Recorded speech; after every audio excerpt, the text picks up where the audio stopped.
Baik, ayah dan bunda, insyaallah kita akan mulai kajian kita pagi ini. Silahkan dipersiapkan segala sesuatu yang disiapkan untuk kajian kita pada pagi hari ini. Bismillah. Assalamualaikum warahmatullahi wabarakatuh. Alhamdulillah alladzi bi ni'matihi tatimmus shalihat.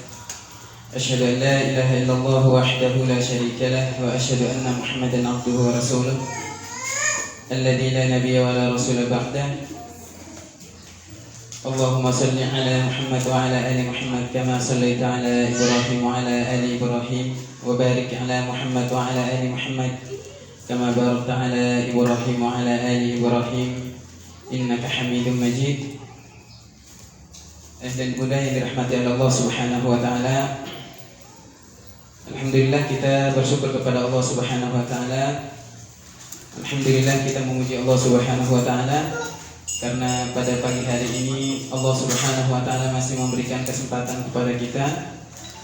Allah Subhanahu wa taala masih memudahkan langkah kaki kita, kemudian kita mudah datang ke majelis ilmu kita ini. Mudah-mudahan setiap langkah kaki kita Allah Subhanahu wa taala mengangkat derajat kita karena ilmu yang kita pelajari, dan mudah-mudahan langkah kaki kita yang kemudian kita datang di majelis ilmu ini Allah Subhanahu wa taala membalas dengan ganjaran pahala yang terbaik dari sisi Allah Subhanahu wa taala. Dan dunia rahmat Allah Subhanahu wa taala, untuk kajian fikih muamalat kita pada pagi hari ini temanya adalah janji dan semua konsekuensi hukumnya dalam akad jual beli. Jadi semua janji dalam jual beli itu memiliki konsekuensinya, memiliki konsekuensi hukumnya, dan apa saja konsekuensi hukumnya dan bagaimana janjinya dalam jual beli. Insyaallah kita akan sama-sama belajar dari guru kita Ustadz Ali Sadikin Hafizahullah, dan alhamdulillah beliau telah hadir di hadapan kita semuanya. Bunda, untuk mempersingkat waktu, marilah saya mengajak kita semuanya memulai kegiatan yang baik ini di pagi hari yang baik ini dengan sama-sama kita membaca lafaz al-basmalah. Bismillahirrahmanirrahim. Dengan baca lafaz al-basmalah, mudah-mudahan kegiatan pagi ini dirahmati dan diberkahi oleh Allah Subhanahu wa taala. Selanjutnya, saya mempersilakan Ustaz Ali untuk membimbing atau memberikan ilmunya kepada kita pada pagi hari ini.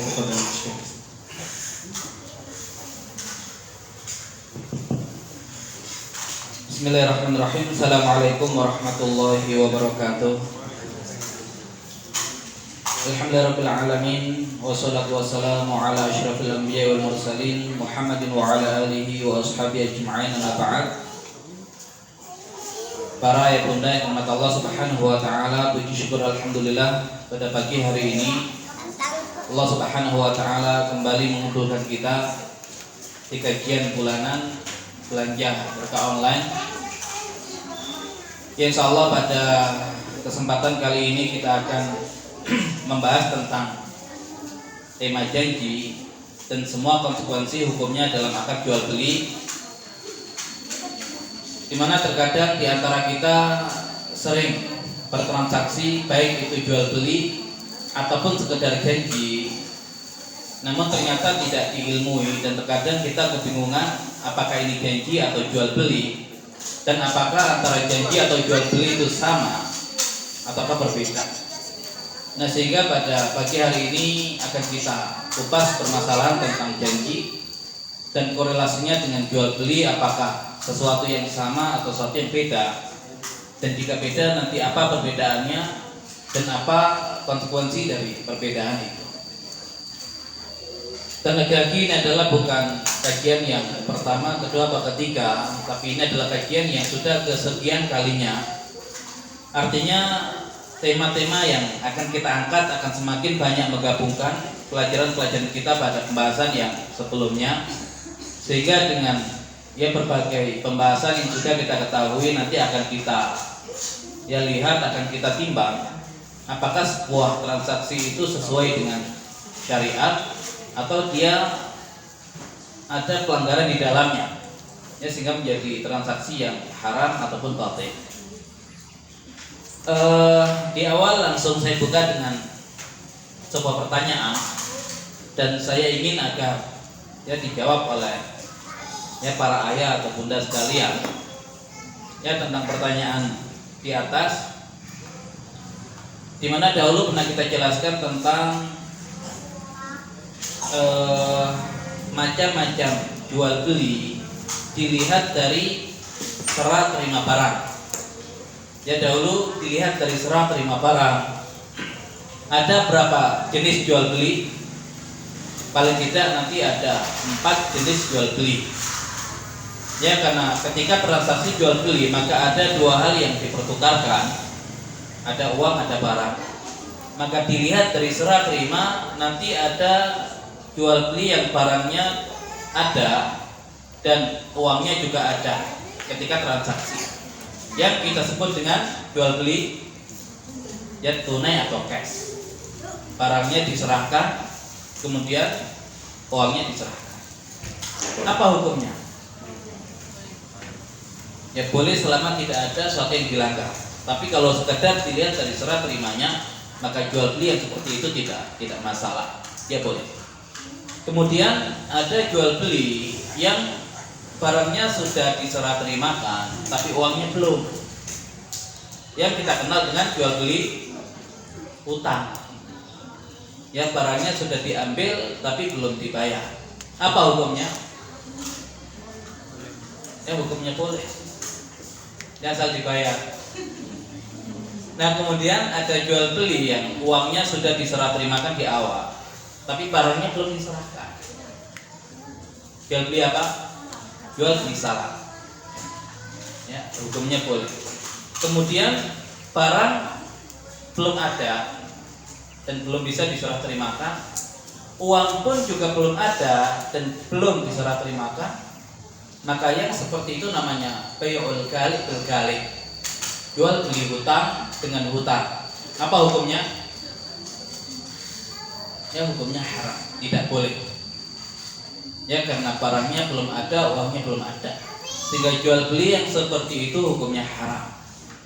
Nah, apakah ya pre-order itu PO masuk ke dalam jual beli model yang seperti itu, dan yang begitu dikategorikan sebagai janji, atau janji itu adalah sesuatu yang lain? Nah, nanti akan kita bahas. Kemudian permasalahan tentang riba sudah kita jelaskan, tentang barang-barang ribawi yang ada 6 jumlahnya. Ada emas, kemudian ada perak, yang ilahnya adalah at-thamaniyah, ya dia nilai ya untuk mata uang. Kemudian ada al-bur, gandum, asy-syair, juga sejenis gandum. Kemudian ada at-tamar, kurma. Kemudian ada al-milh, garam. Yang ulama mengatakan ya walaupun nanti ada perbedaan pendapat, ilahnya apa? Sebagian mengatakan ilahnya makanan pokok, ya makanan pokok, tapi ada yang mengatakan ilahnya adalah makanan yang ditimbang atau ditakar. Nah, sehingga nanti barang-barang yang menjadi makanan pokok atau makanan yang ditimbang atau ditakar masuk ke dalam kategori barang ribawi.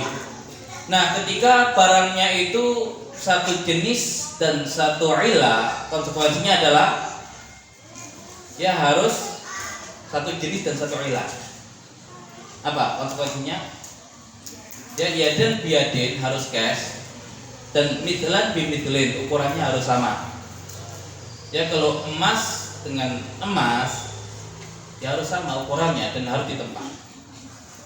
Perak dengan perak, ukurannya harus sama dan harus ya ditempa. Kemudian peras dengan peras, ukurannya harus sama dan harus ditempa. Kemudian jika jenisnya sama tapi ilahnya berbeda, maka berapa syaratnya? Ya, syaratnya satu, ya dia harus ditempa walaupun boleh ukurannya tidak sama. Ya, menukar emas dengan perak, ukuran gak harus sama, tapi dua-duanya harus ditempa. Kemudian peras dengan kurma, Ya ilahnya adalah tadi makanan pokok. Ukuran apa? Ya dia boleh tidak sama asal tadi ya dia di depan. Tapi bagaimana jika barangnya itu jenisnya berbeda, ilahnya berbeda? Ya maka tidak masalah, tidak sama ukuran dan tidak harus di tempat juga. Ya contohnya kita membeli beras, di mana uang masuk ke dalam kategori barang ribawi, mata uang, beras juga masuk ke dalam kategori barang ribawi. Nah kita kalau membeli beras, ya dia ilahnya berbeda, jenisnya berbeda. Boleh nggak? Ya saya ambil berasnya dulu, uangnya nanti tidak di tempat. Hah? Ya nggak apa-apa, nggak ada masalah. Ya karena ilahnya berbeda, jenisnya berbeda. Ya sehingga nanti kalau jenisnya sama, ilahnya berbeda, ya dia ukuran harus nggak apa-apa beda, tapi tetap. Ya itu sudah kita bahas, sudah selesai. Nah, saya ingin memasukkan beberapa pembahasan yang lalu untuk menjawab soal ini. Nah, pertanyaan, Pak Ahmad ingin membeli dinar milik Pak Tony untuk mahar pernikahan anaknya. Ya, jadi tukar menukar uang dengan dinar yang juga mata uang. Namun pada saat ini Pak Ahmad belum memiliki uang untuk membeli dinar tersebut. Dia belum punya uang untuk beli dinarnya, padahal nanti butuh buat mahar anaknya. Karena si istrinya itu, calon istrinya maunya dinar, nggak mau pakai rupiah, nggak mau pakai mata uang yang lain, maunya dinar. Nah sehingga jauh-jauh hari sudah harus ya mencari dinar untuk keperluan mahar anaknya. Masalahnya belum punya uang. Nah Pak Ahmad berjanji kepada Pak Tony kalau awal bulan depan dia akan membeli dinar milik Pak Tony setelah mendapatkan gaji. Pak Tony kemudian menyerahkan dinar miliknya akan disimpan Pak Ahmad karena Pak Tony sering lupa. Dia sering lupa, khawatir kalau tetap disimpan Pak Tony nanti sama Pak Tony akan dijual kepada orang lain di saat Pak Ahmad itu butuh.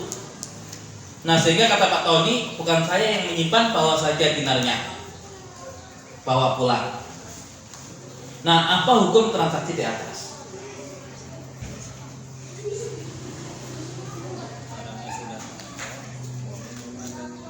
Apa hukumnya?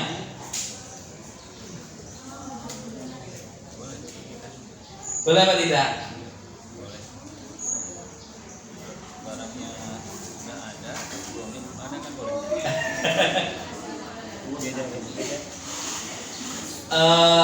Begini, uang itu barang ribawi apa tidak? Ya. Dinar itu barang ribawi apa tidak? Ya. Nah, ilahnya uang apa? Dia mata uang, nilai. Ilahnya dinar apa? Ya sama, mata uang atau nilai. Berarti kalau kita lihat antara uang rupiah dengan dinar, ilahnya sama walaupun jenisnya berbeda. Nah kalau barang itu ilahnya sama, jenisnya berbeda, apa konsekuensinya?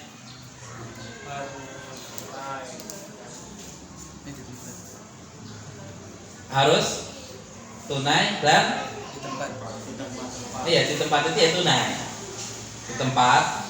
Kemudian harus dengan ukuran yang sama nggak? Hah? Harus sama, satu dinar sama satu rupiah begitu.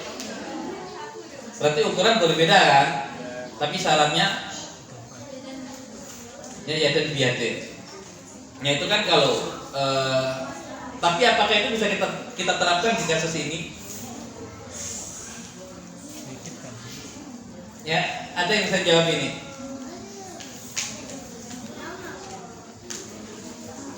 Ya harusnya kan kalau ada dinar, ada rupiah, nah syaratnya harus di tempat transaksinya. Nah rupiahnya sudah ada belum? Belum. Dinarnya? Sudah. Nah kemudian dinarnya dikasih ke siapa? Pak Ahmad. Dinarnya milik siapa? Pak Tony. Nah ketika di bawah Pak Ahmad milik siapa? Pak Tony. Pak Tony. Ya Pak Tony kan dipilih dua. Iya, milik siapa? Pak Tony. Nah emang beda. Seandainya milik Pak Ahmad, boleh apa tidak? Seandainya milik Pak Tony boleh apa tidak? Nah kenapa kalau milik Pak Tony kok boleh, kalau milik Pak Ahmad kok nggak boleh? Karena belum dibayar. Belum dibayar. Sudah janji. Nah kan kalau saya ngambil barang orang nggak saya bayar, milik siapa barangnya? Orang. Hah? Mesin koran. Kan orang itu sekarang kredit mobil kan, berarti kan belum lunas. Boleh nggak orang itu menjual mobilnya? Nggak boleh. Nggak boleh. Boleh. Kata siapa nggak boleh? Kan milik dia. Kan BPKB-nya belum. Nah terlepas BPKB segala macam itu urusan administrasi. Tapi kalau dalam hukum syar'i, ya orang itu mau menjual mobil nggak ada masalah. Hah? Udah bayar sebagian. Ya, walaupun belum dibayar nggak ada masalah. Saya itu misal ya beli barang ke orang, setelah saya bilang ke orang itu, ya ini saya utang dulu, nanti lah bulan depan saya bayar. Milik siapa barang itu? Milik yang membeli. Seandainya bukan milik yang membeli, nggak boleh digunakan. Kan boleh digunakan kan? Berarti itu sudah menjadi milik dia. Nah kalau sudah menjadi milik dia, dia boleh jual ke yang lain.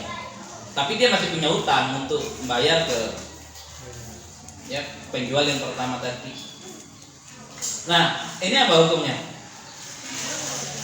Boleh apa tidak? Ya kalau tidak boleh alasannya apa, dan kalau boleh alasannya apa?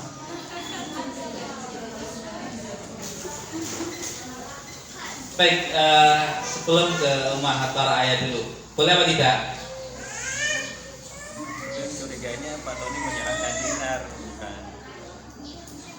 sudah akad gitu kan. Kayak Ya terus kalau hasil kecurigaan itu mengakibatkan apa hukumnya?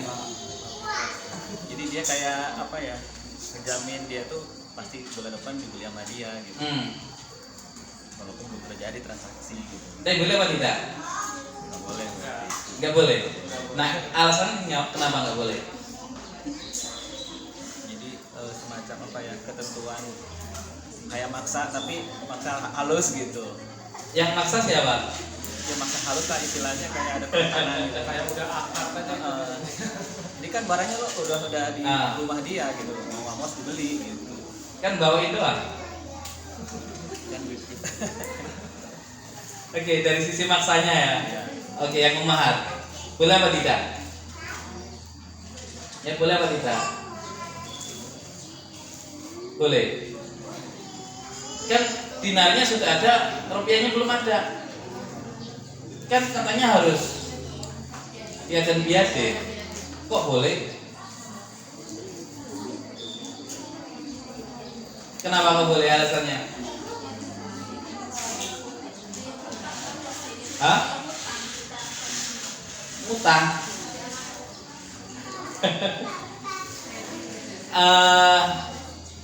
Nah kalau ngutang itu bayarnya pakai apa? Uang apa? Enggak, kan kalau pinjam dinar bayarnya pakai apa? Dinar atau rupiah? Iya. Kalau pakai dinar kan selesai urusan. Kalau pakai rupiah pakai kurs yang kapan? Waktu utang atau waktu bayar? Nah intinya yang begini ini boleh. Nah kenapa? Ya kenapa? Ini bukan transaksi jual beli. Seandainya transaksi jual beli jelas haram, nggak boleh. Seandainya transaksi jual beli nggak boleh. Kenapa? Karena ya dinar dan rupiah ya dia ilahnya sama, yaitu mata uang, maka harus ya dan biade. Nggak boleh dinarnya diserahkan dulu, rupiahnya belakangan, itu nggak boleh. Ya karena temanya ini adalah jual beli. Seandainya jual beli, nah dia nggak boleh. Ya ilahnya harus ya dan biade. Tapi yang di sini bukan jual beli, baru janji.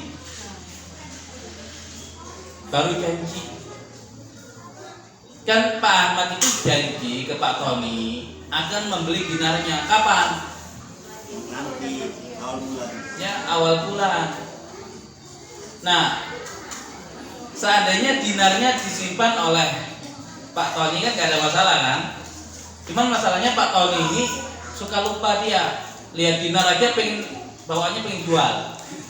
Ya, makanya biar gak lupa, nah bawa saja. Nah, di bawahnya itu hanya untuk mengamankan, hanya dititipkan, bukan perpindahan kepemilikan. Kalau seandainya terjadi perpindahan kepemilikan, maka itu akad jual beli, dan akad jual beli dengan model yang seperti ini haram. Tapi kalau itu hanya nitip dan belum terjadi akad jual beli, baru janji beli. Nah, seandainya ya nanti di bulan depan baru ketika akad jual beli, nah sudah berarti sudah terjadi perpindahan kepemilikan. Tapi kalau nggak jadi, boleh apa tidak nggak jadi? Ya, nah makanya kalau orang open PO, kemudian yang mesen itu belum transfer uang, kemudian barangnya belum ada, boleh apa tidak? Nah, kalau diakadkan jual beli, ya kalau masing-masing menganggap itu jual beli, yang namanya jual beli itu mengikat, boleh apa tidak? Tidak boleh, nanti jatuhnya bay'ul kali bil kali, jual beli utang dengan utang. Tapi kalau masing-masing tahu itu belum terjadi jual beli, baru sekedar janji beli, belum terjadi akad, ini ada masalah. Nah, nanti akan kita bahas perbedaan antara akad dengan janji. Nah, ini kita lihat pendapat Imam Syafi'i. Ya, dalam kitab Al-Um beliau mengatakan, wa idza tawa'ada rajulan as-sarf fala ba'sa yashtari ar-rajulan al-fidda thumma yuqirraniha 'inda ahadihima hatta yatabaya'aha wa yasna'a biha ma syaa. Jadi kata beliau, apabila ada dua orang atau dua pihak yang melakukan mua'adah, saling berjanji. Untuk apa? As-sarf, bertransaksi sarf. Apa itu sarf? Tukar uang dengan uang, jual beli mata uang. Fala ba'sa, maka tidak ada masalah an yashtari ar-rajulan al-fidda. Ya, seseorang itu membeli perak ya dengan mata uang yang dia berikan. Nah, ini baru janji, belum terjadi, baru janji. Tsumma yuqirraniha 'inda ahadihima. Kemudian perak yang mau dibeli itu terserah mau ditaruh di rumah siapa dari dua pihak yang bertransaksi itu, yang melakukan janji beli itu. Seandainya tetap ditaruh di pemilik barang, ya sudah, berarti dia yang memang memiliki, ya dia yang menyimpan. Tapi kalau seandainya tadi diamankan oleh calon pembeli ya dengan beberapa hal, kata beliau ada masalah. Nah, hatta yatabaya'aha, sampai keduanya nanti melakukan akad jual beli, transaksi jual beli, nah itu baru boleh wa yasna'a biha ma syaa.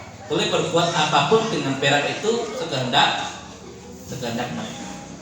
Ya, artinya ketika belum terjadi akad jual beli, walaupun perak itu sudah dibawa oleh calon pembeli, maka hakikatnya perak itu masih milik penjual, tidak boleh diapa-apakan.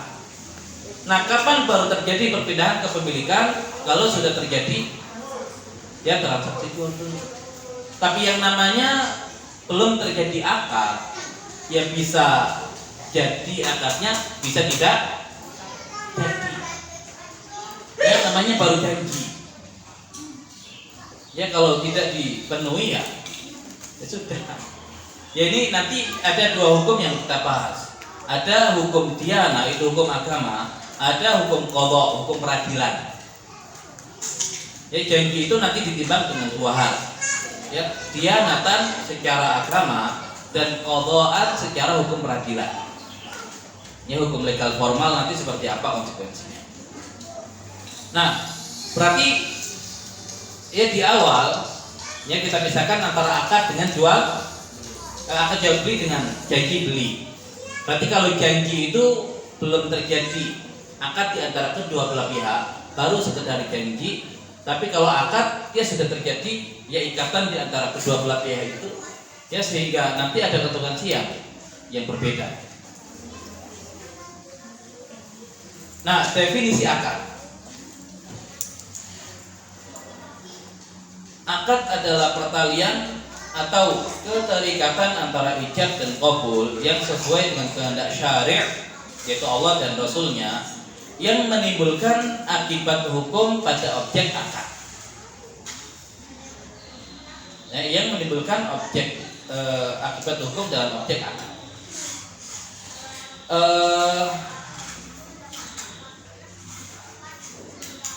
Kalau terjadi jual beli, berarti kan sudah mengikat kan? Ya sudah mengikat, dan di samping mengikat nanti ada akibat yang ditimbulkan. Salah satunya apa? Ya, kalau sudah terjadi jual beli, konsekuensinya apa? Terjadi perpindahan kepemilikan. Ya, makanya yang namanya akad itu nanti salah satu akibat dan konsekuensinya adalah terjadi perpindahan kepemilikan. Nah, makanya seseorang yang dia sudah berakad jual beli dengan pihak yang lain, terlepas sudah bayar atau belum, selama sudah terjadi akad, maka secara hukum syar'i kepemilikan telah berpindah dari si pemilik barang yang pertama kepada pihak pembeli. Dan karena sudah terjadi perpindahan kepemilikan kepada pihak pembeli, maka sesuatu yang berkaitan dengan barang itu ya sudah menjadi wewenang dia. Nah, kalau contohnya begini, seseorang memesan barang via online, kemudian oleh pihak pemilik barang diminta untuk transfer. Nah, ketika sudah transfer itu sudah terjadi jual beli atau belum? Barang belum dikirim, masih dibawa oleh si pemilik barang. Ya, tapi sudah ditransfer oleh si pembeli. Sudah terjadi jual beli atau belum? Sudah kan? Berarti kepemilikan barang sekarang milik siapa? Yang milik pembeli. Nah, boleh nggak pembeli itu menjual barang yang dia beli kepada pihak lain?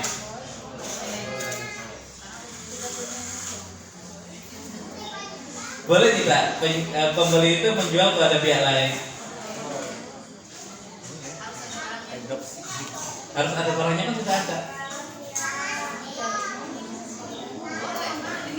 Hah? Nah, kemudian kalau kasusnya begini, akhirnya saya promosikan barang itu ya di medsos saya.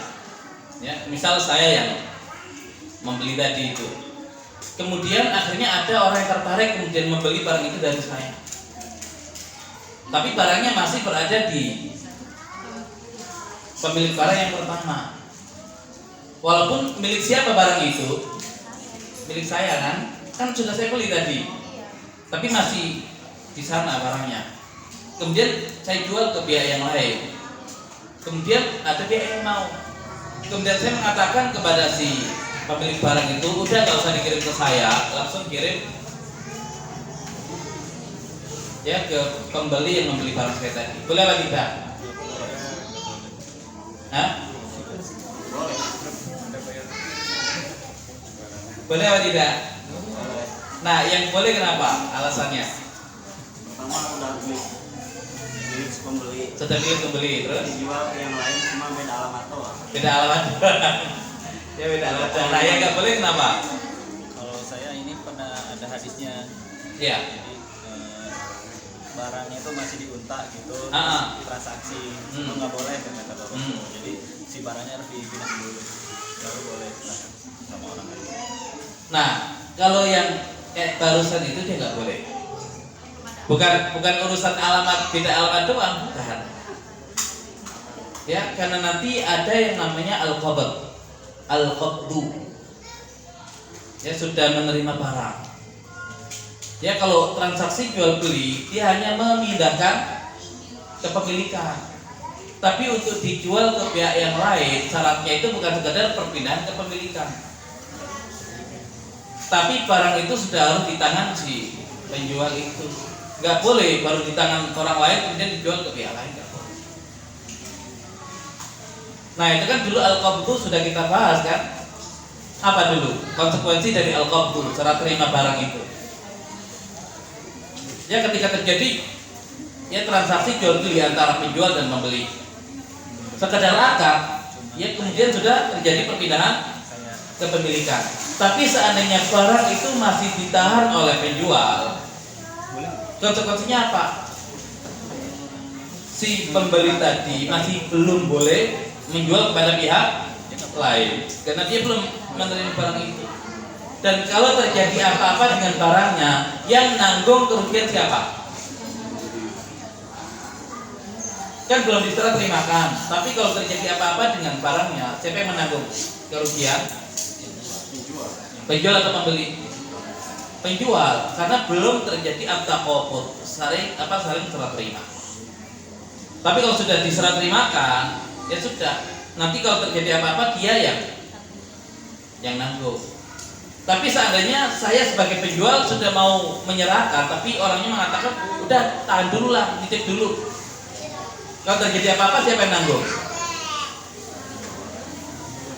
Yang nanggung si pembeli. Kan saya sudah mau serahkan ke dia, tapi dia malah mengulur-ulur. Ya dan dia mengatakan nitip, nah itu sudah beda lagi konsekuensinya. Yang nitip itu akad amanah, tidak ada tanggungan bagi yang dititip. Ya. Nah termasuk yang kayak model tadi itu.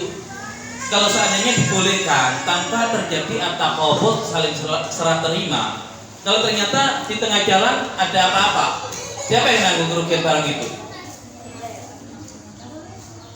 Itu kan kayak model apa? Dropship kan? Ya tinggal mindahin alamat saja. Nah kalau seandainya terjadi apa-apa ketika pengiriman barang dari pemilik barang yang pertama kepada pembeli yang ketiga tadi, siapa yang menanggung kerugian? Ujung-ujungnya kan yang menanggung kerugian adalah pemilik barang yang pertama. Ya tapi pembeli yang kedua tadi kan dia nggak mau tahu, kan kamu yang ngirim. Tapi kalau untung siapa yang untung? Ya, jadi yang kedua itu dia hanya menerima keuntungan, tapi tidak mau menerima resiko kerugian. Itu yang juga dilarang di situ. Makanya kenapa at-taqabud itu menjadi syarat? Ya seseorang itu boleh menjual barang milik dia kepada orang lain agar nanti kalau ada konsekuensi apa-apa dengan barang itu yang menanggung kerugian itu dia, bukan orang lain. Jadi dalam Islam itu kita tidak boleh hanya mencari enaknya, tidak mau ya menerima resiko kerugian. Nah begitu. Ya jadi ya nanti ada hal berkaitan dengan konsekuensi sebuah akad. Kalau sudah diakadkan berarti sudah terjadi perpindahan kepemilikan. Nah, definisi janji. Janji adalah keinginan yang dikemukakan oleh seorang untuk melakukan sesuatu, baik perbuatan maupun ucapan, dalam rangka memberikan keuntungan bagi pihak yang lain. Nah, kalau orang berjanji itu dia hanya mengemukakan keinginan ya terhadap perbuatan atau sesuatu yang lain. Ya intinya belum terjadi, baru menyatakan keinginan. Ya baru menyatakan keinginan. Ya sehingga nanti memang ya beda konsekuensi akad dengan konsekuensi janji.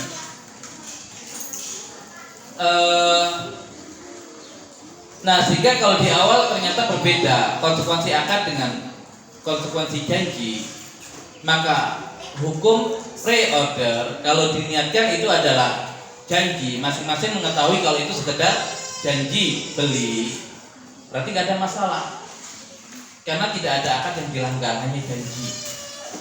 Tapi kalau diniatkan itu sudah sebagai jual beli, maka jual beli utang dengan utang, dan itu tidak boleh.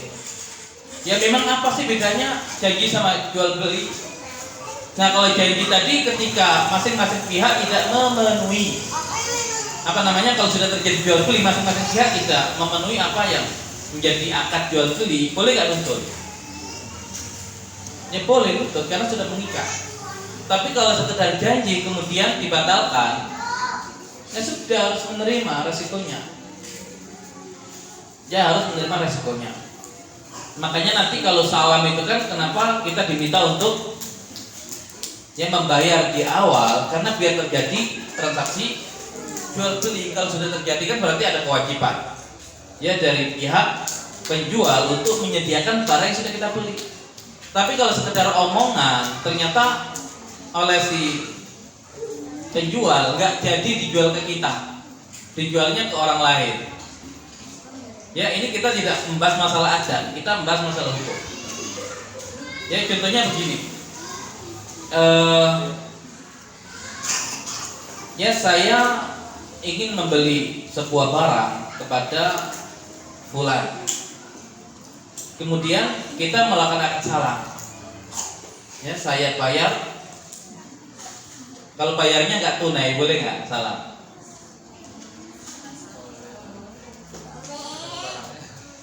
Ya saya kasih pembayaran setengahnya dulu. Nanti saya bayar lagi kalau barangnya sudah ada. Boleh apa tidak? Boleh apa tidak? Ya kita sepakat transaksi jual beli salam, tapi saya kasih uangnya setengah dulu. Nanti kalau sudah ya barangnya diserah terimakan, saya kasih setengahnya lagi. Boleh apa tidak? Boleh apa tidak? Enggak boleh. Enggak boleh, kan sudah transaksi jual beli. Ya, kemudian setengahnya kan masih ngutang, barangnya ngutang, berarti bai'ul kali bil kali. Jual beli utang dengan utang, bai'ud dain bil dain. Makanya salam itu harus ya lunas di awal. Itu salah. Ya, makanya pilihannya salam atau janji, jangan setengah-setengah. Kalau salam berarti sudah terjadi akad jual beli, tapi nggak boleh ngutang. Berarti kalau uang sudah dibayar lunas, nah kan tinggal barang yang belum kan, bukan utang dengan utang. Nah itu boleh. Nah kalau nggak begitu ya minimal tadi janji saja, jangan transaksi jual beli. Tapi tadi janji tidak mengikat. Nah yang nggak boleh tadi setengah-setengah, bayarnya setengah, sisanya nanti kalau ya barangnya sudah ada. Nah itu malah tanggung hukumnya dan itu haram malah. Ya, iya enggak, jangan tanggung gitu ya. Ya. Kalau model DP dulu ya. Hah? DP. Enggak, nanti DP dilihat dulu transaksinya seperti apa. Ya bukan sekedar DP-an gitu ya. Ya dilihat itu akadnya apa, akadnya jual beli atau tidak. DP-nya itu untuk apa? Sekedar untuk jaminan atau sudah bagian dari pembayaran? Karena masing-masing akan berkonsekuensi. Nah ini kan terkesan remeh kan? Pernah nggak melakukan yang begini? Nah terus kita mengatakan makanan yang kita berikan kepada anak-anak ini udah halal 100%. Nah masih terjebak pada yang begini.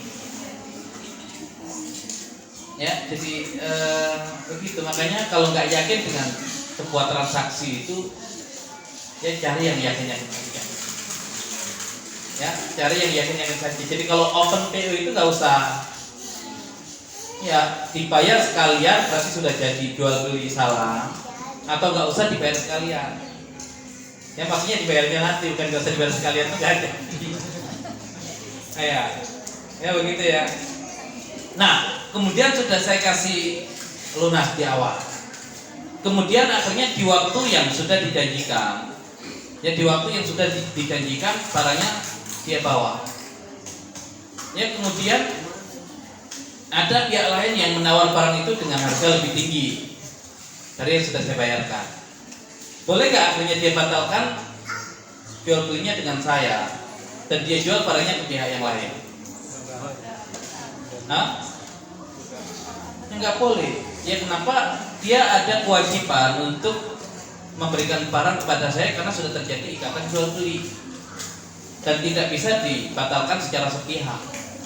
Ya kalau tetap dilakukan kita bisa nuntut, karena itu konsekuensi dari sebuah jual beli.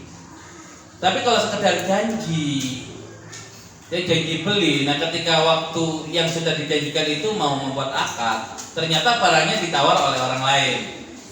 Ini kita nggak bicara masalah adat ya, ini kita hukumnya tadi itu. Nah kemudian sama orang tadi nggak jadi, saya jual ke dia, ini lebih menguntungkan. Ya boleh nggak kemudian kita nggak terima sama orang tadi, kan kamu sudah janji sama saya, kok barangnya kamu jual pada yang lain. Nah makanya nanti konsekuensinya berbeda. Nah tinggal nanti apakah janji itu mengikat atau tidak. Nah ini jadi bahasan. Boleh nggak kita nuntut gara-gara kita di PHP-in tadi itu, gitu ya? Ya nuntut ke pengadilan. Ya kita sudah membuat ya janji beli, tapi ternyata dia tidak penuhi janji itu, malah dijual ke pihak lain. Nah ini nanti jadi pembahasan. Ini jadi pembahasan. Tapi secara umum janji beli itu boleh apa tidak? Secara umum janji beli itu boleh apa tidak? Boleh. Sudah menjadi akad atau belum? Belum. Mungkin nggak janji beli tapi nggak boleh? Ya mungkin nggak ada janji beli yang hukumnya nggak boleh.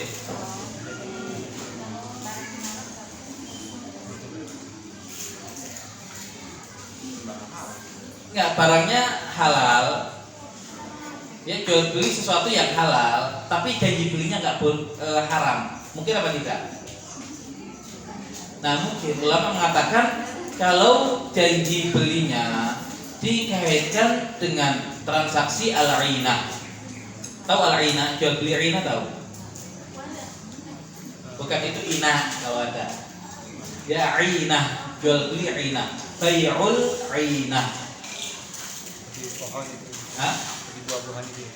Masih di pohon? Enggak, itu bukan jual beli 'ainah yang begitu. Ya itu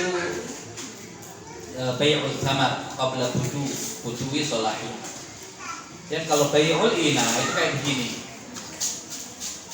Saya melakukan janji beli pada seseorang, ya pada seseorang, saya mengatakan saya beli barangmu, ya dengan perjanjian saya akan jual barang yang saya beli dari kamu kepada kamu lagi. Nah emang apa perlunya kok begitu? Jadi saya beli barang dari kamu, tapi kita berjanji, ya telah terjadi jual beli itu, saya jual lagi barangnya ke kamu. Nah itu nanti kaitannya dengan modus untuk mengelabui riba. Ya contohnya saya itu butuh uang 5 juta. Saya butuh uang 5 juta. Kemudian kalau saya pinjam uang 5 juta ke fulan, bayarnya 5 juta, kan belum tentu fulan mau. Kalau nggak orang baik kan belum tentu dia mau, karena nggak ada keuntungan buat dia. Nah makanya biar dia dapat untung dan tidak riba. Kalau misalnya saya utangnya 5 juta, saya bayar 5 juta setengah, riba apa tidak? Riba, nggak boleh. Nah akhirnya kita sepakati, ya sudah, ya saya beli motor kamu, seharga 6 juta, tapi kredit. Ya kredit dicicil selama 3 bulan. Ya dengan perjanjian ketika sudah saya beli, saya jual lagi ke kamu, ya dengan harga 5 juta cash pada saat ini juga. Ngerti maksudnya? Ya akhirnya kan sebetulnya barang itu hanya sebagai modus. Ya barang itu sebagai modus. Intinya saya itu pengen dapat uang ya cash 5 juta pada saat ini. Gak peduli saya harus bayar 5 juta setengah, 6 juta setengah, ya untuk 3 bulan ke depan. Yang penting saya butuh 5 juta sekarang. Tapi kalau misalkan saya utang orang 5 juta, saya bayarnya 6 juta, itu riba. Nah biar gak riba, diakali dengan jual beli barang. Tapi di awal kita sudah janji beli. Kan gak bisa nanti misalkan ya saya dengan orang, saya pura-pura ke orang itu, ya itu sudah barang nanti saya beli, ya 7 juta apa namanya, kredit ya, 7 juta kredit, nanti saya jual ke kamu cash 5 juta. Nah, tapi tidak ada janji beli ya setelah itu. Nah, kan dikhawatirkan bisa jadi nggak jadi saya jual ke kamu gitu ya. Nggak, jadi intinya terjadinya janji beli di situ karena yang orang tadi nggak pengen jual motornya, sebetulnya itu hanya sebagai ya, sehingga dibuat ya janji beli di awal akan nanti kembali ke dia ya, tapi intinya yang begitu haram, jual beli ina itu haram ya, karena hakikatnya itu adalah modus untuk melakukan transaksi riba dengan cara jual beli ya. Atau contoh yang lain, kalau bukan dia yang menjual barang ke saya jual ke dia. Ini HP saya jual ke kamu 5 juta, saya beli lagi 6 juta, nyicil.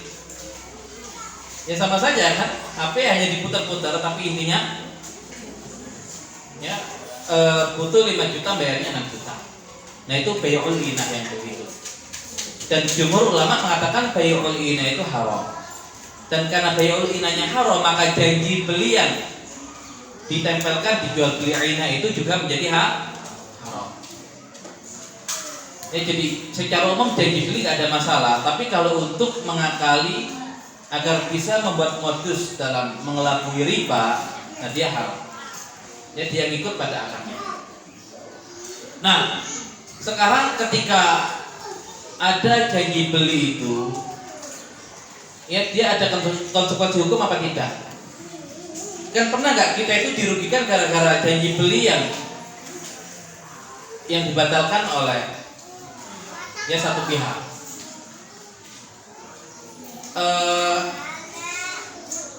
Enggak, dulu istisna sudah pernah kita bahas atau belum? Istisna, minta dibuatkan barang. Ya, minta dibuatkan barang. Nah, seandainya kalau janji misalkan begini, seseorang ya janji untuk melakukan jual beli ya untuk keperluan catering lah, misalkan catering. Kemudian ketika sudah di hari H ternyata dibatalkan sepihak, kira-kira rugi apa tidak? Ya, kan orang sudah menyiapkan segala macam itu kan, ya baru janji beli ya tolong sediakan catering ya nanti untuk keperluan pernikahan, nanti bayarnya kapan? Nah, ini baru janji beli, nanti kita akadkan bayarnya itu ketika ya sudah di tempat hari H itu. Tapi baru janji saja, belum apa namanya, belum akad. Nah, ketika sudah dikirim itu ternyata oleh pihak yang janji tadi nggak jadi deh saya. Ya, ini nikahannya juga nggak jadi. Ya, nikahannya nggak jadi nggak jadi itu yang pesen apa namanya, cateringnya itu. Nah, terus si pihak yang menyediakan catering itu terus dibawa kemana itu makanan yang banyak itu? Ya, dimakan sendiri nggak bisa, dibagi-bagi ke orang, modalnya nggak balik, dijual nggak ada yang mau beli, kan rugi kan? Boleh nggak dia nuntut ke siapa? Nah, kalau pembeli mengatakan dia kan saya cuma janji, nggak apa-apa, nggak saya tepati. Ya, tapi kan kamu dosa. Nah, dosa itu kan ya kaitannya dengan Allah, bukan hukum perundang-undangan. Nah, ini makanya kita lihat. Nah, apakah janji bersifat mengikat? Dikatakan al-aslu fil mu'ada min at-tarafain annaha mulzimah diyanatan wa laysat mulzimah qada'an. Ya, pada dasarnya mu'ada ya saling janji yang dilakukan oleh kedua belah pihak hukumnya mengikat menurut aspek agama. Namanya janji itu ya harus ditepati. Kalau orang berjanji kok tidak menepati, dosa apa tidak? Dosa, itu semua ulama sepakat. Kalau orang janji kemudian tidak menepati janjinya, dia berdosa, itu ulama sepakat. Ya. Dan bahkan dikatakan ayatul munafik salasa. Tanda orang munafik ada 3. Salah satunya dia idza wa'ada akhlafa, ketika dia berjanji tapi dia mengingkari. Nah, jelas secara agama berdosa. Secara agama berdosa.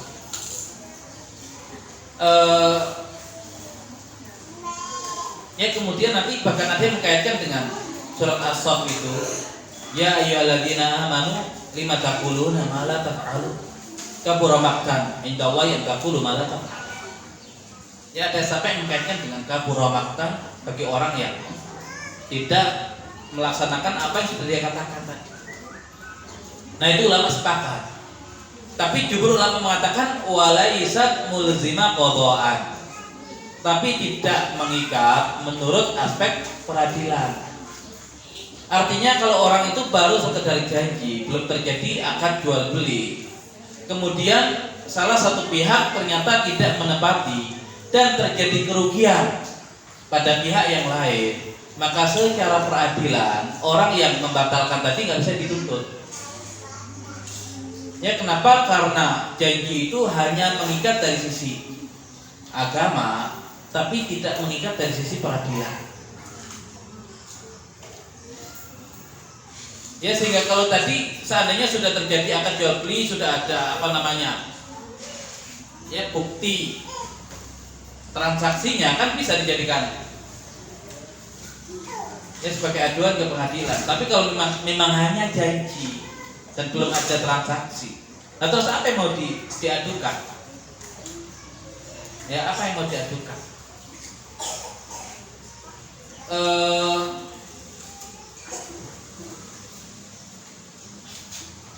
Ya jadi ini pendapat jumhur ulama ya dari mazhab Hanafi, Syafi'i dan Hambali, dan salah satu pendapat dalam mazhab Maliki. Nah, namun nanti ada pendapat yang lain. Ya, ada pendapat yang lain yang mengatakan hukum al-mu'ada itu mulzimah, dia nakan wa qada'ah. Ya dia mengikat ya dalam aspek agama dan dalam aspek peradilan.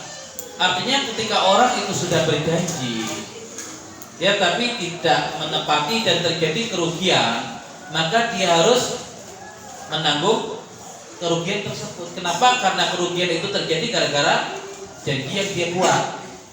Nah, itu pendapat yang kedua. Kalau pendapat yang pertama tadi mengatakan kalau terjadi kerugian ya nggak ada sangkut pautnya untuk dituntut. Kenapa? Karena dia hanya mengikat secara agama, tidak mengikat dalam ya peradilan atau ya undang-undang. Tapi pendapat yang kedua mengatakan dia mengikat.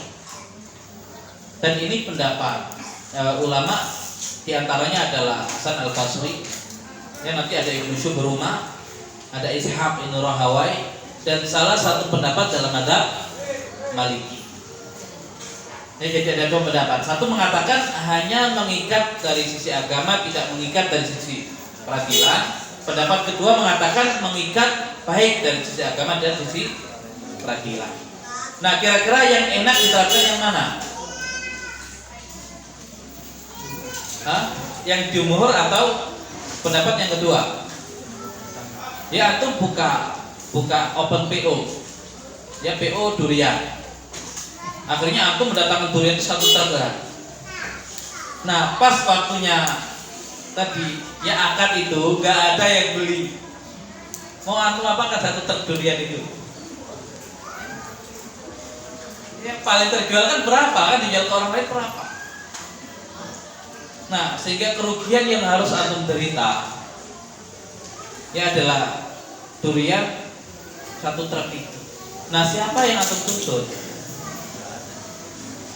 Ya kalau untuk pendapat jumhur ya antum nggak bisa tuntut siapa-siapa karena belum terjadi akad jual beli. Tapi kira-kira ya kerugian itu disebabkan oleh siapa? Oleh si orang yang janji beli tadi. Kok enak banget dia sudah janji-janji dan menyebabkan saya rugi kemudian dipelepas tangan. Nah makanya sekarang itu yang digunakan untuk ya di zaman kita. Nah pendapat yang kedua, Ya, kenapa? Karena tadi untuk menghindari ya kerugian yang diderita oleh salah satu pihak disebabkan oleh pihak yang lain. Ya, namun lagi-lagi ya di kita kan tidak menerapkan hukum Islam. Ya. Tapi di kita ya menerapkan tadi hukum yang ada di undang-undang. Nah, nuntut nggak bisa nuntutnya ya tergantung undang-undang yang ada di kita.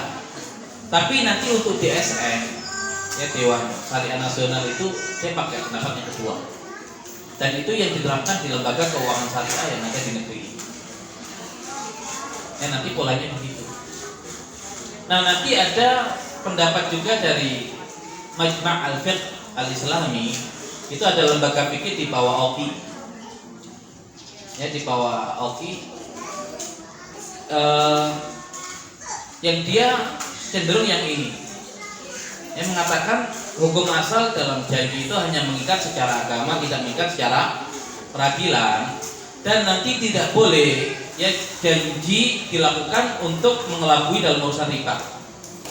Tapi ketika sebuah barang itu sulit diadakan kecuali dengan melakukan perjanjian di awal, maka bisa agar bersifat mengikat itu diperundang-undangkan oleh negara, atau kalau tidak memungkinkan kedua belah pihak membuat perjanjian. Ya kalau kita berarti di atas yang matre itu. Ya ketika terjadi kerugian baru ya pihak yang lain itu akan menanggung kerugiannya. Nah contohnya apa kalau di lembaga syariah berkaitan dengan janji ini? Ada yang pernah janji ya ke bank syariah? Ya antum kalau ke bank syariah pernah nggak ditawari, kamu bikin janji dulu deh gitu. Kira-kira transaksi apa yang kalau kita datang ke bank syariah itu di situ ada unsur janjinya? Nah karena sekarang mainnya di masalah janji ini sekarang. Ya, nah ini ada beberapa praktek janji dalam bisnis dan keuangan modern. Janji dalam akad murabahah.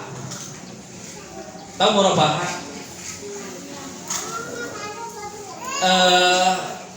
Kalau kita kredit motor, mobil atau yang lainnya ke bank syariah, kira-kira barang yang kita butuhkan sudah ada belum di banknya? Belum. Nah di mana barangnya? Ya kalau mobil ya masih di dealer tadi, motor juga begitu. Nah terus ngapain kita ke bank syariah?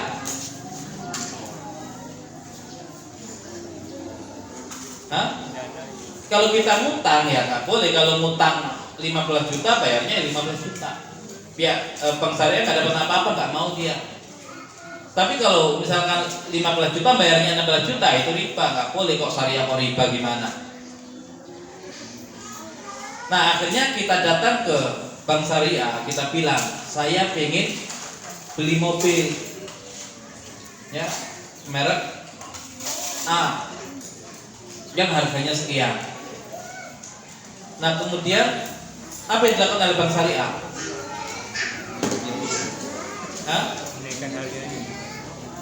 Menyediakan harga. Terus kalau abang dikasih uang, suruh beli sendiri. Nah berarti bank syariahnya kan akhirnya membelikan barang yang kita minta. Nah ketika bank syariah membeli barang yang kita minta, memang barang itu pasti kita beli. Kan kita hanya janji kan ya? Ya kita kan hanya janji. Kan kita nggak bilang ya janji beli baru janji, kan belum terjadi jual beli. Kalau kita jual beli di situ kan nggak boleh. Ada yang pernah datang ke bank syariah yang murabahah langsung akad begitu padahal belum ada barang. Nah itu namanya riba kalau begitu. Itu akadnya utang dibungkus murabahah. Nah kapan akad itu baru dilakukan? Ketika sudah ada barang. Jadi pengajuan dulu, kemudian kita mengatakan janji beli sama banknya, akhirnya dibelikan. Nah kalau sudah ada di situ kita buat akad jual beli. Nah seandainya kita bilang, bang saya nggak jadi jual beli dengan kamu, udah saya nggak butuh motor lagi, saya nggak butuh mobil lagi. Nah mobilnya sama banknya dijual kemana kira-kira? Atau motornya sama bank syariah dibawa kemana? Kan sudah dia beli kan. Nah akhirnya kan seandainya dijual pun kan pasti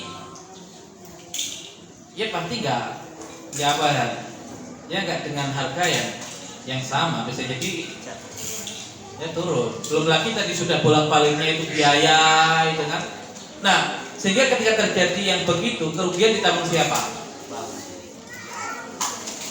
Kalau kita ikut pendapat Jumhur tadi, ya bank sendiri kan kita cuman janji doang, kan janji itu nggak mengikat. Nah tapi nggak mau sekarang lembaga syariah begitu. Ya akhirnya yang dipakai tadi pendapat yang kedua, maka bisa dituntut yang begitu. Ya sehingga dituntut itu ya ada beberapa konsekuensi. Tetap dipaksa untuk beli sebagaimana kesepakatan awal, atau ketika terjadi kerugian, maka kerugian itu ditanggung oleh oleh si pembuat janji. Ini saya ingin tanya saja karena saya nggak ngerti. Kalau kita ke bank syariah itu tadi membuat akad murabah itu dimintai uang dulu nggak di awal? Nggak pakai dimintai uang. Uang tanda jadi. Ya kan kalau akad murabah itu baru bisa dilakukan kalau sudah terjadi sudah dibeli barangnya oleh bank syariah. Tapi sebelum terjadi akad murabah biasanya ada uang nggak yang kita bayarkan? Hah? Ada? Nggak ada? Kan biasanya kan ada yang meminta uang sebagai jaminan. Ada bahasa itu tanda jadi. Tanda jadi. Jadian dengan siapa? Atau tanda jadi itu apa? Nah, sebagian mengatakan tadi uang ini itu sekedar jaminan. Nanti kalau seandainya jadi ya uang itu dimasukkan ke dalam harga jual pembayaran itu. Tapi kalau seandainya nggak jadi, nah kerugian itu ditutup dengan uang yang dibayarkan tadi. Ada yang polanya begitu. Nah tapi intinya kenapa bank itu nuntut, bank syariah itu ketika terjadi pembatalan jual beli padahal hanya janji, karena ikut pendapat yang kedua itu. Makanya model sekarang itu yang enak apa itu yang dikuatkan gitu ya. Ya, tapi kalau seandainya itu yang disepakati oleh DSN dan digunakan MUI, kemudian antum sidang ya kalah, karena itu yang dipakai begitu. Ya, bukan nanti kan ulama mengatakan nggak mengikat ya nggak bisa, karena itu yang berlaku. Ya, itu yang berlaku. Nah itu akad murabah. Kemudian ada janji dalam akad musyarakah mutanaqisah. Ada yang tahu ini? Ada yang pernah tahu akad musyarakah mutanaqisah? Musyarakah itu ada unsur perserikatan dalam sebuah barang. Mutanaqisah itu nanti masing-masing salah satu pihak nanti mengurangi bagiannya. Ada yang tahu model begini? Nah, saya jelaskan. Kenapa ada model-model yang di bawah itu? Karena kalau kita lihat prakteknya, kalau orang kredit ke bank konvensional dengan kredit di bank syariah lebih murah mana? Nah, kenapa konvensional itu lebih murah?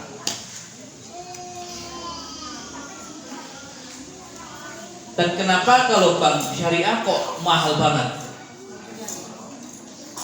Karena bank syariah itu semakin waktunya lama, kan kita nggak tahu dengan nilai mata uang kita. Sehingga terkadang itu mengambil resiko yang paling besar.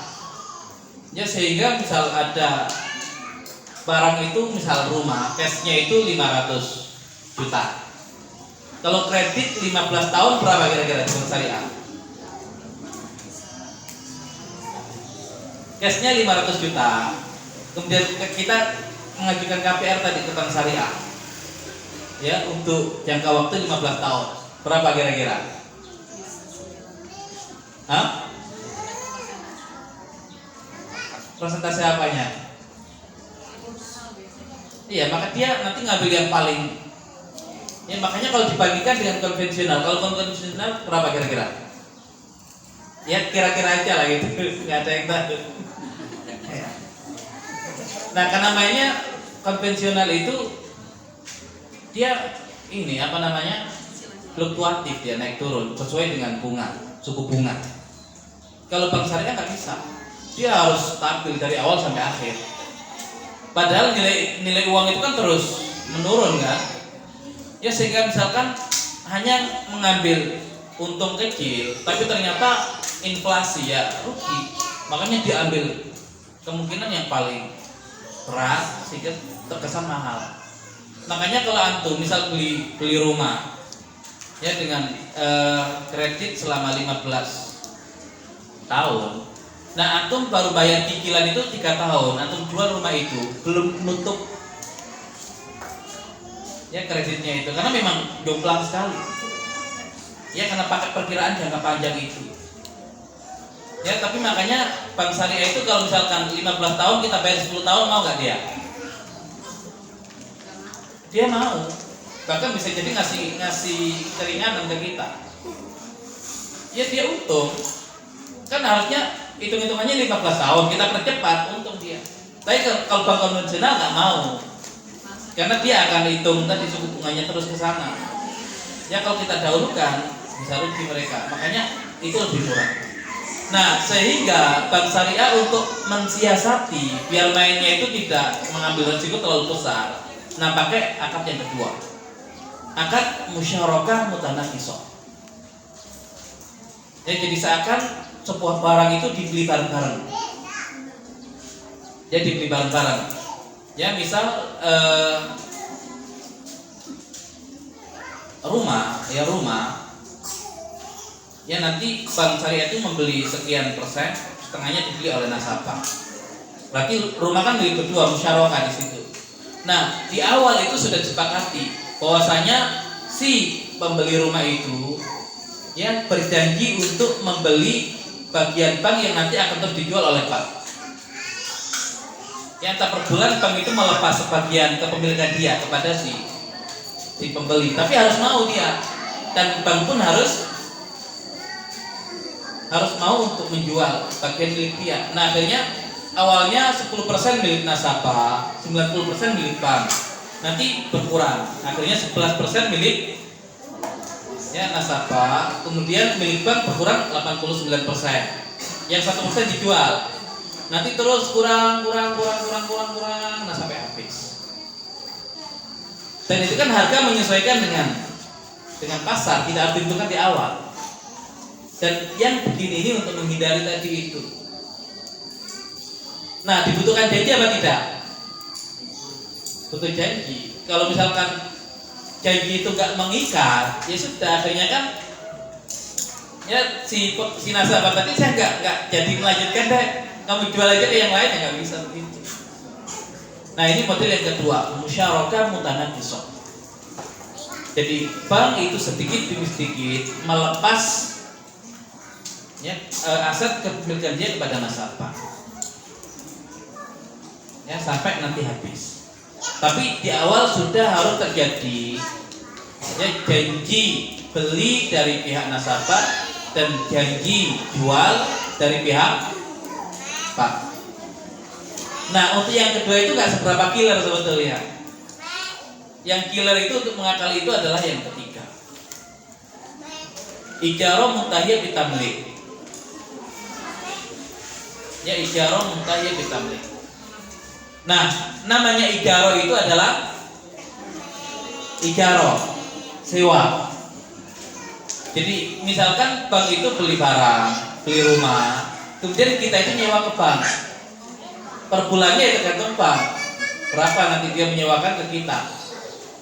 Nah, nanti ketika kita nyewa ke bank dengan nominal yang sudah ditentukan oleh bank, seandainya disepakati nyewanya itu 15 tahun. Kalau ternyata sudah 15 tahun kita bayar sewa ke bank tadi, nah bank itu berkewajiban untuk memberikan rumah itu ke kita. Dikasih aja, atau nanti dijual dengan harga yang lebih murah, tergantung kesepakatan di awal. Nah, jadi al-ijarah muntahiyah bitamlik itu kita nyewa. Nanti kalau sudah di batas yang sudah disepakati, bank itu ngasih barangnya ke kita, dikasih doang. Kok bisa begitu? Hah? Nah, hakikatnya itu tadi, itu yang kita bayarkan itu cicilan kita sebetulnya. Tapi bank itu kan bisa memainkan itu, nggak harus flat begitu. Karena kan nyewa, namanya nyewa kan tergantung si pemilik barang mau menyewakan berapa, sehingga bank akan tentukan dan dilihatnya perkembangan ya nilai rupiah, sehingga per bulannya itu bisa ditentukan. Ya, antum tahu cara-cara seperti ini kan sebetulnya hanya ya sama intinya mau murabahah, mau yang begini, bank itu nggak dapat untung aja. Kalau orang terlalu berat dengan murabahah karena tadi terlalu besar di awal, nah diakali dengan musyarakah mutanaqisah atau dengan ijarah muntahiyah bitamlik. Nah, seandainya bank tidak mau ngasih barangnya, kan kita sudah nyewa tuh 15 tahun ke bank. Ya, menurut janji kan bank harus memberikan rumahnya kepada kita. Banknya nggak mau. Boleh nuntut nggak kita? Nah, ini yang diakui di kita boleh nuntut. Karena sudah diperjanjikan di awal, kalau kita nyewa dengan durasi 15 tahun, bank akan ngasih barangnya ke kita. Ya, jadi sekarang yang dipakai begini ini sebetulnya hanya mikir bagaimana caranya ya dapat untung, tapi resikonya itu kecil. Nah, ini dengan akad-akad ini. Tapi paham ya, musyarakah mutanaqisah paham? Paham nggak? Belum paham?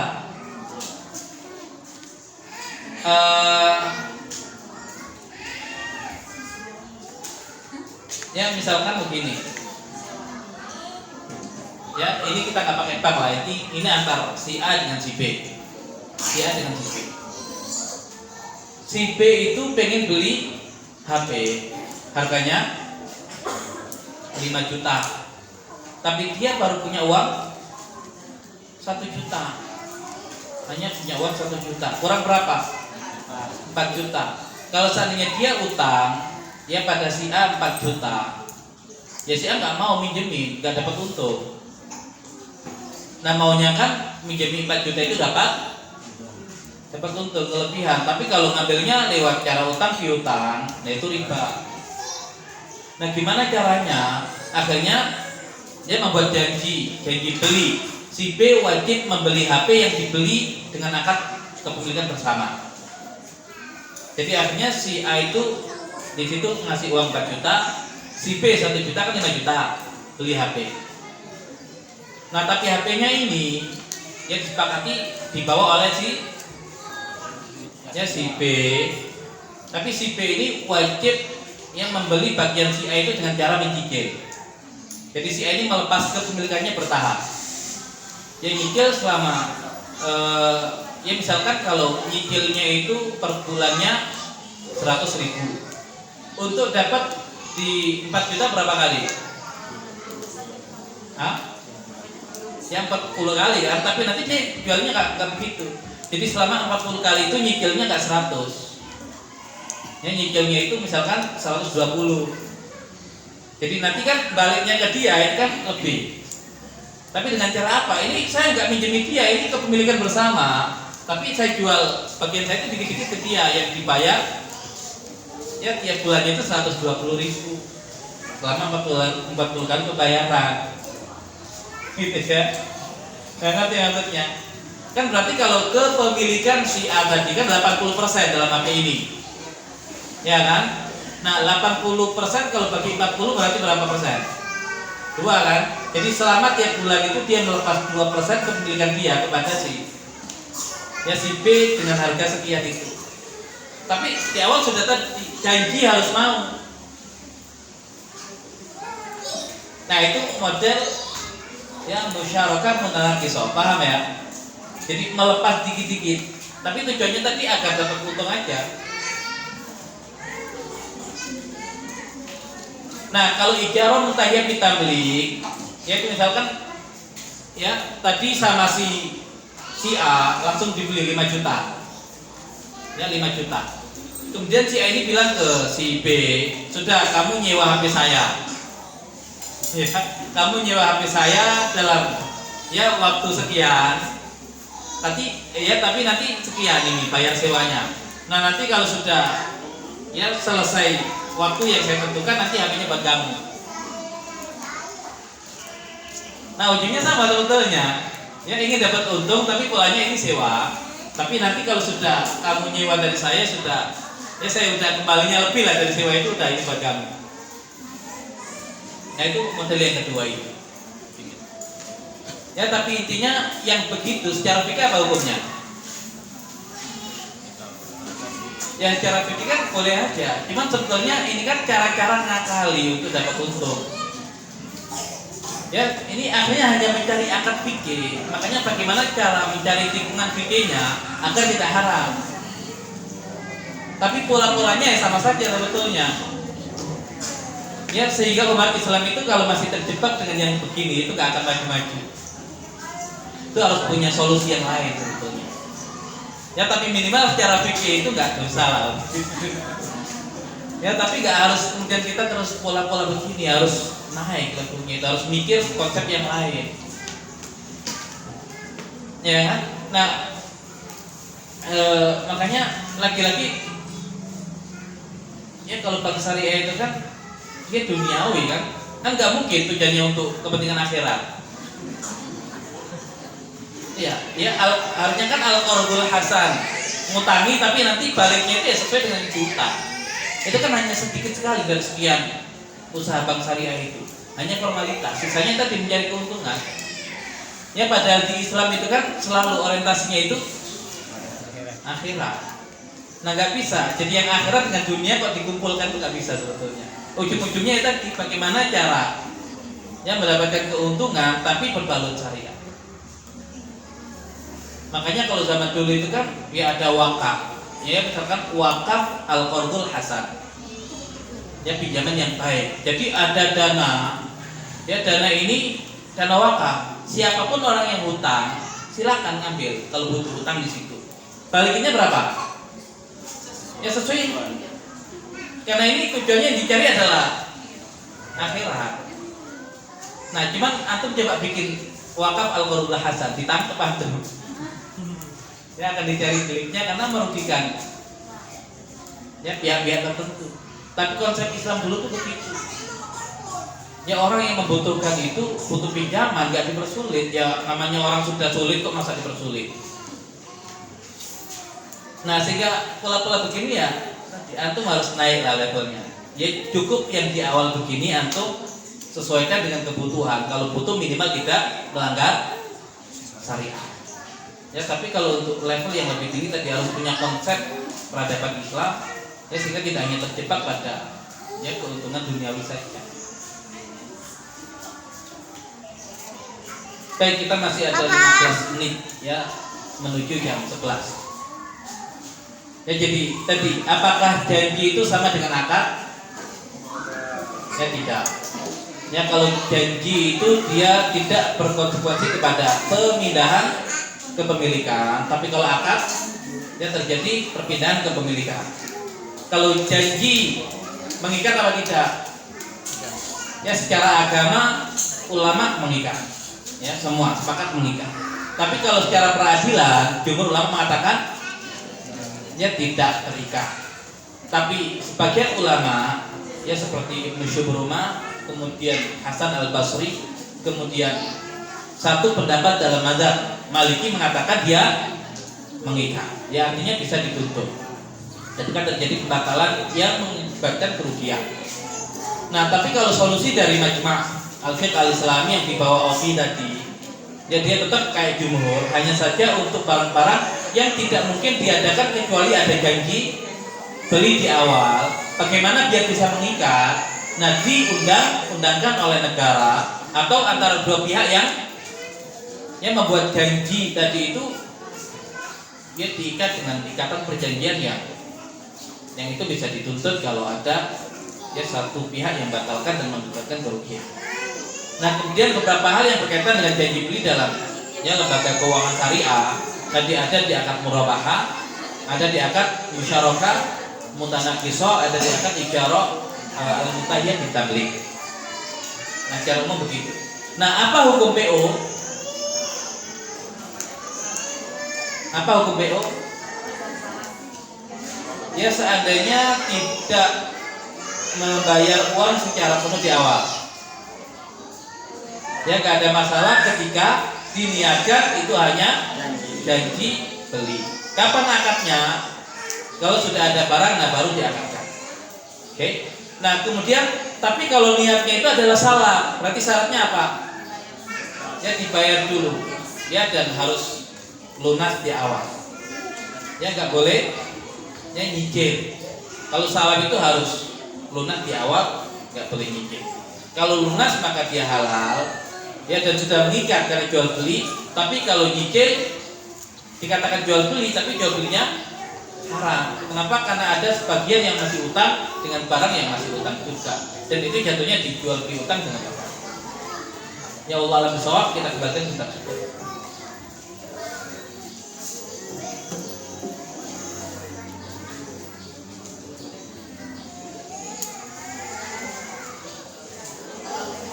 Masya Allah, jazakumullah khairan katsiran Ustaz atas penjelasan ilmunya yang berkaitan dengan janji dan konsekuensi hukumnya dalam jual beli. Dan pada akhir pembahasan beliau juga sudah menyimpulkan, dan mungkin anda tidak menyimpulkan lagi.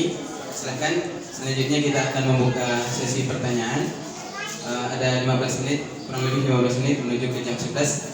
Pertanyaan pertama, sesi pertama kita membuka 2 pertanyaan dulu, yang satu dari para ayah dan satu lagi dari para ibu. Silakan jika ada pertanyaan langsung saja ditanyakan kepada Ustaz. Bismillahirrahmanirrahim.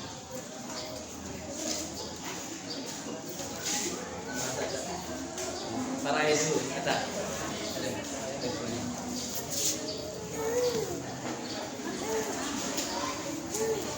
Assalamualaikum warahmatullahi wabarakatuh. Saya ingin tanya tentang kayak dropship gitu, Ustaz ya. Iya. Nah, jadi kita kan udah sering jual beli. Nah, jadi yang pembeli ini memang tahu juga kalau kita itu memang dropship juga gitu. Iya. Dan resiko itu yang menanggung itu kita gitu, bukan yang ngirim barang. Nah, itu gimana, Ustaz?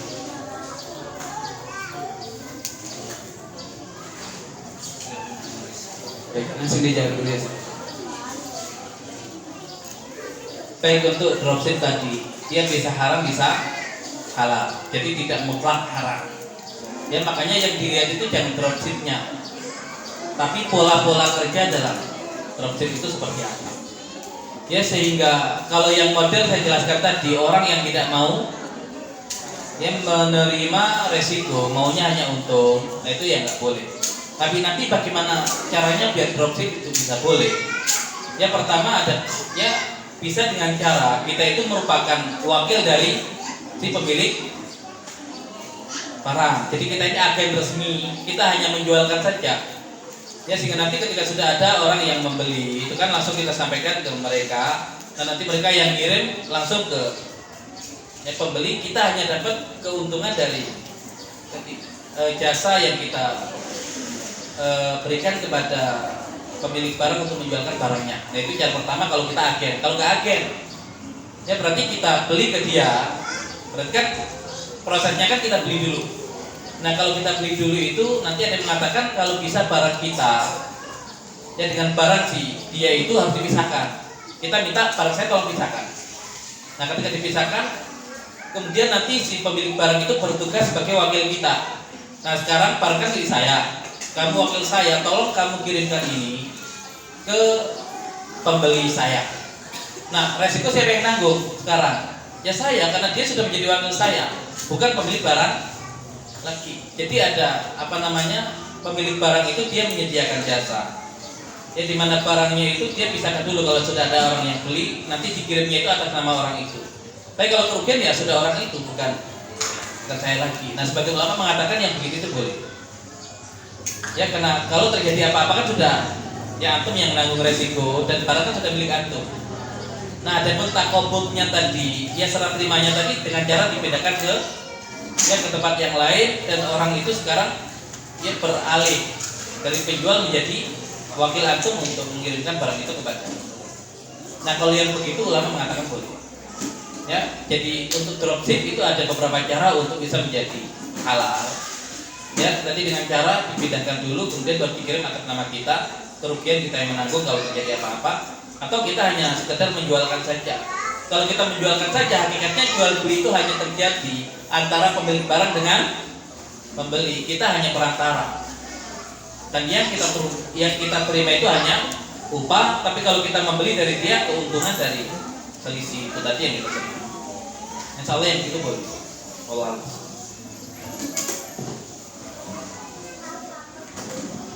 Alhamdulillah, jazakumullah khair Ustaz. Masih ada waktu 10 menit lagi, silakan para ibu mungkin ada yang punya pertanyaan silakan.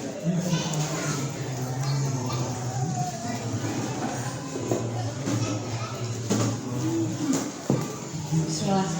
Jadi begini Ustaz yang ingin saya tanyakan. Kalau selama ini kan customer akikah saya itu dia DP 50% dari harga yang disepakati. Ternyata kan tadi setelah dibahas itu hutang dengan hutang gitu ya. Nah di sini bagaimana cara untuk mengantisipasi, kan orang belum kenal kita, meskipun kita ini netralitas kita sudah ada, tapi saya kan belum kenal Anda gitu. Saya khawatir kalau saya bayar ternyata nggak datang barangnya. Nah itu untuk mensiasati itu seperti apa Ustaz? Syukran.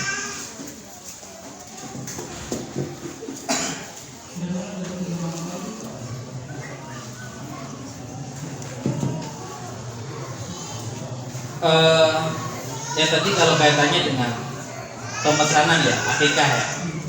Nah itu akadnya jual beli atau tidak? Jual beli di awal atau tidak?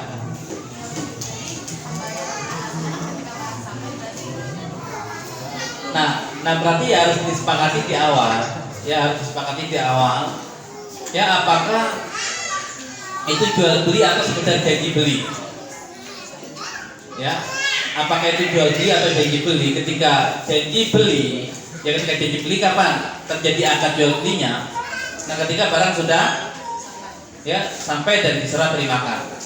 Tapi kalau sudah beli sejak awal, berarti kan akadnya harus akad salam, dan akad salam itu ya dia full pembayaran. Nah sehingga untuk mensiasati seandainya itu hanya janji beli, kemudian baru dibayar sebagian, untuk apa pembayaran sebagian itu? Nah itu untuk apa namanya? Ya ini bukan pembayaran ya, tapi ini sebagai jaminan. Ya jaminan mengikat ya untuk ya kesungguhan orang yang mesen tadi itu, maka dia serius untuk membeli. Jadi itu hanya sebagai jaminan. Nah nanti ketika terjadi kerugian segala macam ya disepakati tadi. Apakah jaminan itu akhirnya menjadi ganti rugi atas kerugian yang kita alami. Dan ketika memang janji beli dan jadi belinya itu menjadi bagian dari ya harga yang nanti yang tinggal ditambahkan sisanya. Ya tapi intinya harus disepakati dulu. Ya dia jual beli atau janji beli. Karena masing-masing ada konsumsi, masing-masing ada aturan. Ya dan kalau salam tadi syaratnya harus full. Tapi kalau nggak full, nah minimal tadi dibuat janji beli saja. Tapi saatnya ada pembayaran yang dibayarkan, nah itu sifatnya bukan pembayaran, tapi hanya sebagai jaminan. Ya tergantung akad yang kita bikin seperti apa kan begitu. Nah makanya paling enak itu kan bertransaksi dengan orang-orang yang sama-sama ngertinya. Kalau sama-sama nggak ngertinya itu repot. Makanya ya kayak banyak aplikasi sekarang itu kan, ini antara orang nggak ngerti dengan orang nggak ngerti. Ya antara orang nggak ngerti dengan orang nggak ngerti. Ya konsumen yang nggak ngerti, yang bikin aplikasi kan ya sekedar dapat keuntungan. Nah akhirnya yang repot siapa? Ya repot ustadz-ustadznya untuk menjadikan ini halal apa tidak. Ya nanti ini lebih dekat ke utang nih, ternyata sama si pembuat aplikasinya dirubah lagi. Ini dekat ke sini. Nah akhirnya yang ribut itu kita sini lawan kita sini. Yang bikin aplikasi biasa aja, konsumennya bingung kita ini gitu ya. Ya karena tadi masing-masing tidak mengilmui. Maka seandainya yang buat aplikasi itu ngerti syariah, kemudian yang konsumen juga ngerti syariah, nggak bakal ada ribut. Gitu ya. Jadi tadi disiasati seperti itu, diperjelas akadnya jual beli atau jadi. Berarti bahasanya bukan pembayaran DP ya? Iya, Tapi ya jaminan pembayaran akikah. Nah begitu, jadi lebih aksannya begitu, kalau nggak jadi beli, masih nuntut lagi nggak kira-kira? Kan kalau kerugiannya lebih besar dibandingkan jaminannya, gimana kira-kira?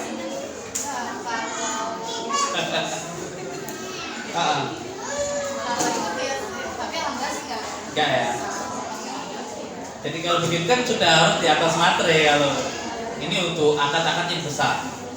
Yang misalkan kita menyediakan sesuatu yang besar, nah itu kalau seandainya nggak jadi itu bisa rugi besar.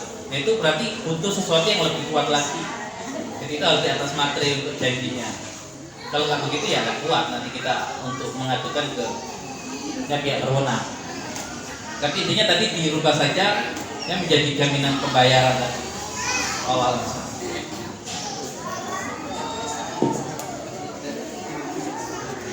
Satu lagi lah kalau Baik, Mas, silakan.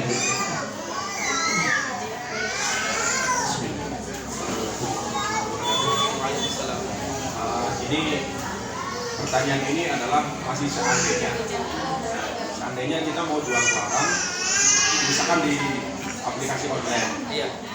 Nah di situ kita kan seperti yang Ustaz bilang, yang beli nggak ngerti, yang dagang juga nggak ngerti. Iya.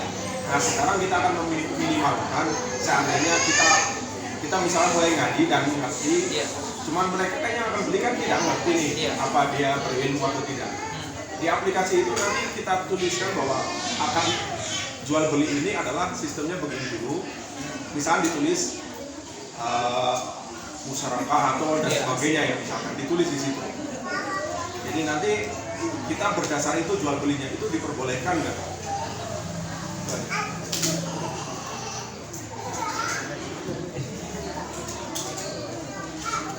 Baik, asal kita sudah menjelaskan ya di awal, tentang akad yang kita maksudkan. Kemudian ya di situ kita memberikan peluang sebesar-besarnya untuk calon pembeli itu yang memahami apa yang kita mau. Tapi yang kita sediakan itu insya Allah sesuai dengan syariah. Ya tinggal masalah pembelinya itu paham apa tidak dengan akad yang kita tawarkan, gitu kan? Nah seandainya memang ya kita sudah berusaha semampu kita. Dan memang di situ kita sudah meminimalisir terjadinya ketidakpahaman yang menjerumus kepada keharaman. Nah itu lagi-lagi la yukallifullahu nafsan illa wus'aha. Artinya sudah di luar ya tanggung jawab kita. Artinya kita sudah ya berusaha untuk sesuai dengan syariah. Adapun nanti di luar itu ya itu urusan mereka. Ya kayak kita jual pisau boleh apa tidak? Ya sama orang itu nanti pisaunya pun kejahatan kan bukan urusan kita, kecuali kalau kita tahu ya sedang tawuran. Ya, dia mau beli pisau ya jangan dijual ke dia. Nah, nanti insya Allah di pembahasan yang lain akan kita bahas tentang salam dan istisna. Ya, perbedaannya. Kan nanti apakah sama persis harus tunai di awal, ataukah untuk istisna itu nggak harus tunai? Nah, makanya kayak yang akikah tadi nanti kita akan lihat dekatnya ke salam atau ke istisna. Minta dibuatkan sesuatu ya tapi insya Allah nanti karena itu butuh uraian yang lumayan juga dan nggak mungkin kalau sudah dijawab ada ya sesi tadi ya sehingga ya berilmunya dikit-dikit lah kita bertahap ya kita masukkan pelajaran dikit-dikit tapi kalau bisa yang lewat itu jangan dilupakan karena kita nanti akan terus ya dicampur-campur antara ini dengan yang ini. Kalau yang ini nggak kokoh akan masalah juga pada yang berikutnya. Ya, dan saya nggak mau sekedar istilah apa kita hukumnya apa, nggak begitu karena istilah itu bisa dirubah ya hakikat itunya ya esensinya bisa dirubah. Makanya yang kita pahami adalah cara kerjanya bukan istilah yang digunakan. Ya Allah besok kita kembalikan ke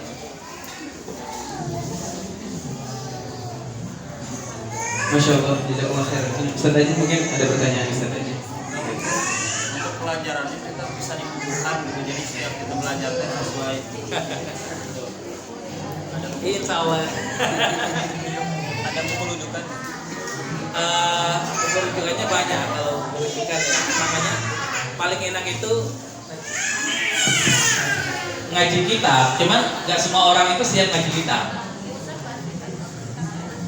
Ya makanya yang begini kan saya hanya melihat ya yang menjadi kebutuhan, tapi bisa ukur.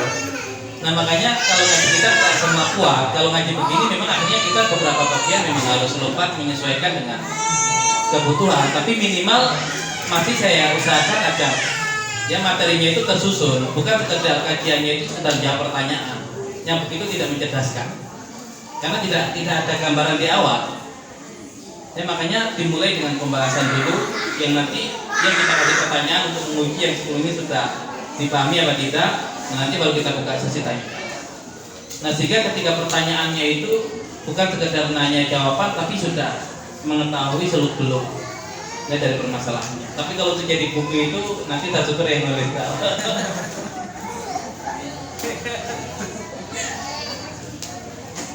Insyaallah. Jazakumullah khairan katsiran sekali lagi kepada Ustaz tadi atas ilmu-ilmu yang telah beliau sampaikan kepada semuanya, dan juga jazakumullah kepada ayah dan bunda atas partisipasinya dalam pertanyaan-pertanyaannya. Mudah-mudahan pertanyaan itu juga memberikan manfaat tambahan ilmu kepada kita semuanya. Baik, kita sudah sampai pada waktunya, pada akhir kegiatan kajian kita. Langsung saja karena tadi kita membuka dengan basmalah, mari ana mengajak kita semuanya kita menutup kajian kita ini dengan sama-sama membaca lafaz alhamdulillah, doa kafaratul majlis. Subhanakallahumma bihamdika asyhadu an la ilaha illa anta astaghfiruka wa atubu ilaik. Assalamualaikum warahmatullahi wabarakatuh.